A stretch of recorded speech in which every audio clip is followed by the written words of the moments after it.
Okay, hi guys. Amazina yanjye nitwa Mbonye. Na postinze akantu ka Titi Brown na Nyambo ku rukundo rwabo. Mbona muragakunze subscribe murayakanda ndabashimira. Noneho nahisemo rero kubakomereza agapati kandi noneho ariko nyine nafatanyije n'akambere giye kubakorera akavideo karekare ku buryo muzajya mukareba amafemba agashira. Bye bye. Nari mukomeze mugire umunsi mwiza.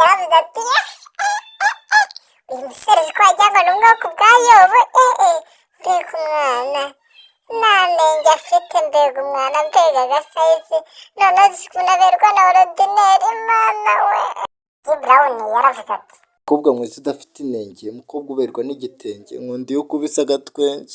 Nifuza no kubana nawe, icyo nifuza no kubyarana nawe, icyo nifuza no kusangira nawe, icyo nifuza no kuzabana nawe karamata, icyo ndiye tukagira icyo unyweye ukanywa icyo nifuza kandi ikiruta ibindi ni ukubyarana nawe nkabyara umwana usa nkawe. Ese Nyambo mbwira urabyemeye? Mbabarira umbwire rwose.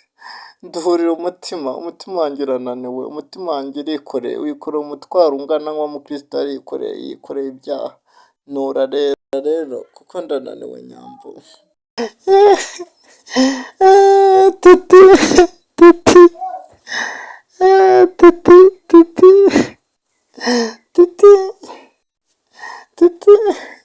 Titi urantunguye.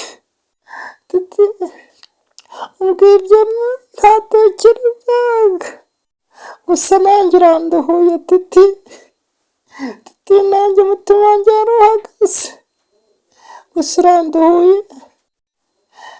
kandi ndishimye. Urumva ntabwo nabikana ayo mahirwe ntabwo nayitesha kuko erega Titi nubwo twari ababesto nabona nta cyaro twaye nabonaga umva narabuze uko mbikubwira nyine gusa yaba ari wa muco watakaye ariko kuko nta sake ibika nta nkoko kazibika isake ihari.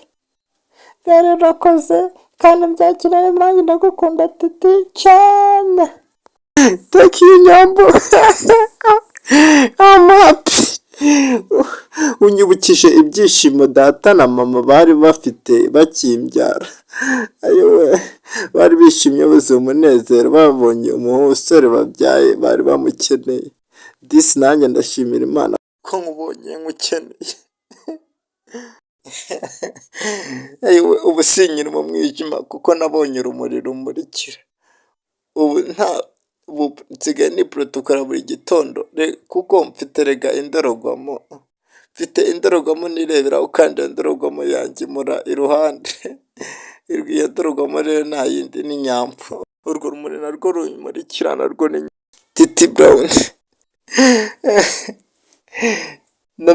Namenye ko ndi serendera ukaba urufunguzo cyangwa no fungura umutima wanjye winjiremo uturemo maze urufunguzo uruvuniremo kandi agusezeranya ko amarembo ukinguye nta wundi muntu uzayanyuramo.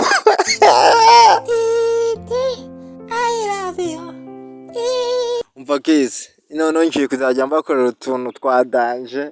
Titi Brown na Nyambo urukundo rwabo ngiye ruranshimisha niyo ndurebye umva man nuko ndi singo nyine ngiye mbibonye nyine biranangaza biranashimisha ariko ese ntabwo rero kwifuza rwose bari abana ngiye mbona rwose nta n'umwe wahenze undi rwose umva rwose pe muri no minsi rero nshaka no kuzabakorera akaririmbo nkabakora nk'akantu kiga mukomeze mumbe hafi mumpe sabuce ya komenti ibyo ndabikeneye cyane kuko biranyongerera imbaraga zo gukomeza noneho nkora utuntu kandi twiza tugiye kuzajya tubashimisha.